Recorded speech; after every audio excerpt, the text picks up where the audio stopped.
Bismillahirrahmanirrahim. Assalamualaikum warahmatullahi wabarakatuh. Nama saya Ria Fitrianingsih. NIM saya 18 14 10 220.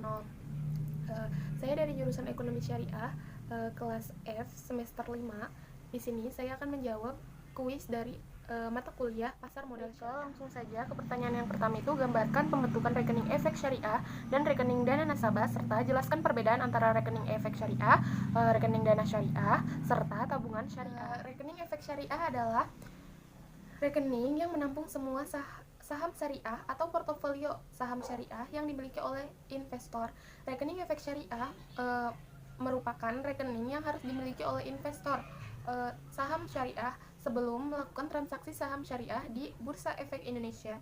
Pembukaan rekening efek syariah hanya bisa dilakukan melalui perusahaan efek anggota Bursa BEI yang telah memiliki sertifikat Syariah Online Trading System. Sedangkan rekening dana nasabah syariah adalah rekening yang menampung semua uang investor, baik modal investasi, hasil keuntungan investasi, dan hasil penjualan saham syariah.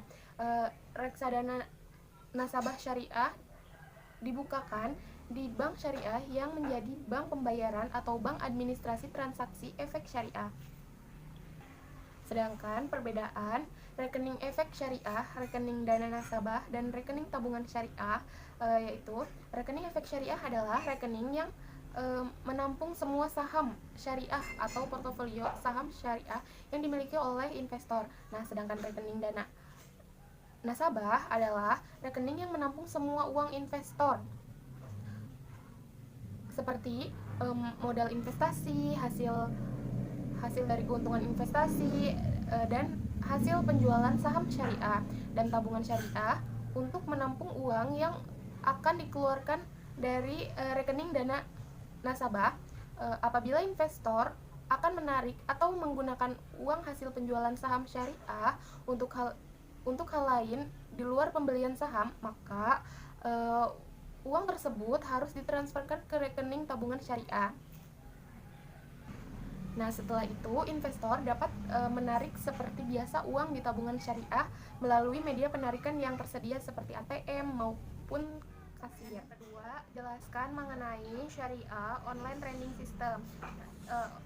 Syariah Online Trading System merupakan salah satu layanan online trading yang didesain berdasarkan prinsip-prinsip syariah yang diturunkan dari Fatwa Dewan Syariah Nasional Majelis Ulama Indonesia nomor 80. Dengan kata lain, Dewan Syariah Nasional Majelis Ulama Indonesia nomor 80 yang dikonversikan menjadi sistem transaksi yang sesuai prinsip-prinsip syariah. Nah, Syariah Online Trading System diciptakan oleh Bursa Efek Indonesia, tetapi dikembangkan oleh perusahaan efek yang akan mengembangkan Syariah Online Trading System asistensi teknis oleh Bursa Efek Indonesia. Beberapa ketentuan utama dalam Syariah Online Trading System adalah yang pertama, transaksi berbasis dana tunai. Yang kedua, hanya saham syariah yang boleh ditransaksikan. Yang ketiga, margin trading tidak diperbolehkan. Yang keempat, short selling tidak diperbolehkan. Selanjutnya, order transaksi saham syariah.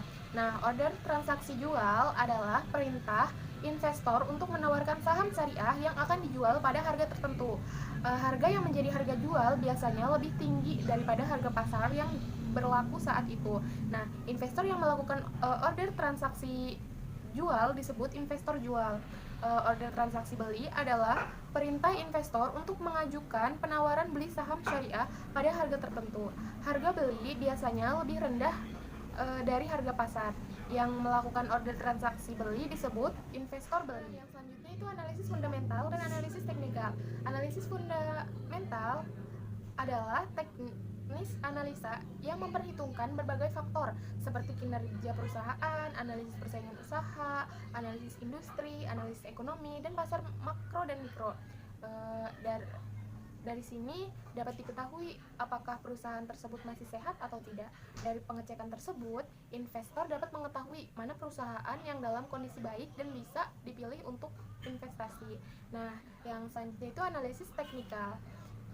Analisis teknikal adalah cara menganalisis pergerakan harga aset di pasar finansial menggunakan perangkat statistik seperti grafik dan rumus matematis. Tujuan mempelajari analisis teknikal ialah agar investor dapat menilai kondisi pasar saat ini berdasarkan histori harga di masa lampau, sekaligus memberikan gambaran atau prediksi tentang pergerakan pasar di masa depan. Nah, yang selanjutnya yaitu resiko investasi saham syariah dan resiko transaksi saham syariah. Resiko investasi adalah resiko kerugian hasil investasi saham syariah, sedangkan resiko transaksi adalah resiko kegagalan proses transaksi saham syariah. Resiko investasi dapat terjadi apabila kinerja saham syariah menunjukkan kinerja negatif sehingga harga saham syariah terus turun dibandingkan dengan harga belinya.